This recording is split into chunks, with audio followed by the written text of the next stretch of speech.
When David and Guillaume got back in touch about making Detroit, I wasn't terribly surprised they decided to make it because the fan response was so intense. So it makes sense that they would choose to do that after the enthusiasm. It was a challenge, and it was just an interesting thing to get my head around how to approach this character now as a different, much older person, and whether or not she had changed. And I'm very happy to say that with Detroit, I've had the opportunity to see Kara grow so much more than I ever expected. You do the housework, the washing, you cook the meals, and you take care of... God damn it, where the fuck's the rat gone now? Alice!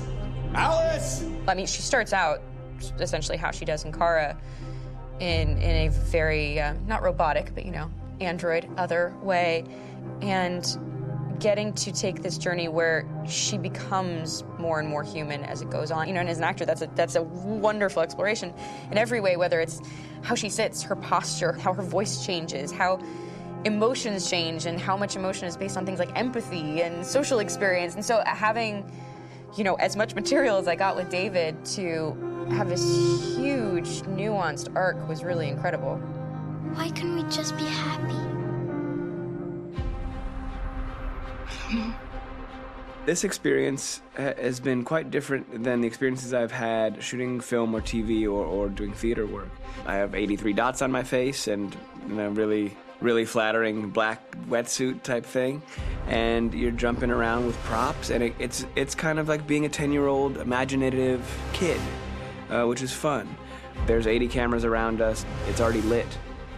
So we just shoot and shoot and shoot and shoot and shoot. There's no change of sets, there's no hair and makeup, there's no wardrobe, so we move really fast, and we'll go through about 35 pages in a day. Working in TV or film, we'll probably do 6 pages a day.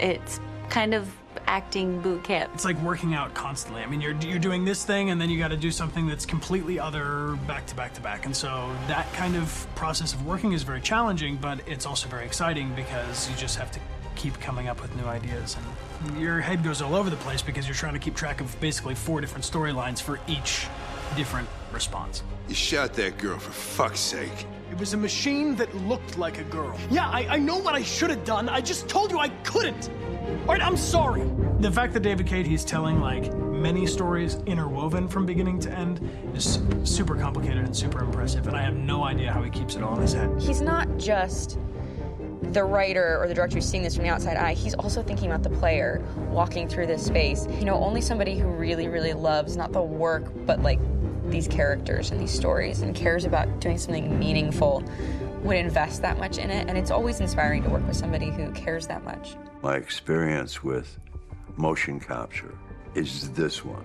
And I found it sort of terrifying in a way, because they said the computer's going to build you. But then as we got into it, I realized all the elements of it were still artistic. I just dipped into a really brilliant setup here. I've never seen anything like it. And this won't turn me into a product because I was playing a character. So it's wonderful. In the game, Detroit comes back because of a revolutionary industrial rebirth. And there's no reason why that can't happen in Detroit, because they have such tremendous infrastructure for millions and millions of people who can very easily support, you know, a new industry. The city is really strong and resilient, but the city has also been through so much. You see the damage. But it takes that time of kind of rebuilding and reinvesting into the city that I think is happening slowly but surely. The potential of Detroit as a city is something that this game does a lot of justice to, because it would be easy to look at Detroit as some place that used to be, and that's not the case. This game provokes a lot of conversation and reflection on our potential near-future engagement with machines. That's what we are to them. Just merchandise on display in a shop window. I think that a group that feels marginalized, feels like they deserve and have earned access to themselves and the environment around them, and are trying to figure out a way to articulate how to get freedom.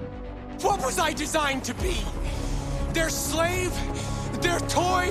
It plays with your comfort levels. You think that this is fine, you're comfortable with it, until something blurs the line and throws you off, and now Do I feel differently about whether this should be allowed? Should it be banned? Should it be encouraged? You're gonna ruin our lives, and for what? For a bunch of machines? They are not machines!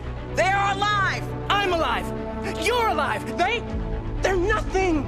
There are lots of comparable comparisons to any type of persecution of religion, race, etc., dating way back.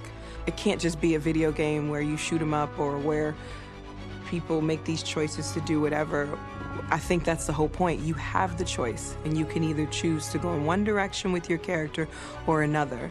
And I think that's going to be very telling about the gamer. Very telling. I think there's going to be a really strong reaction to this game, which has such a strong perspective. I'm that much more proud of it now to get to be a part of it because it's important.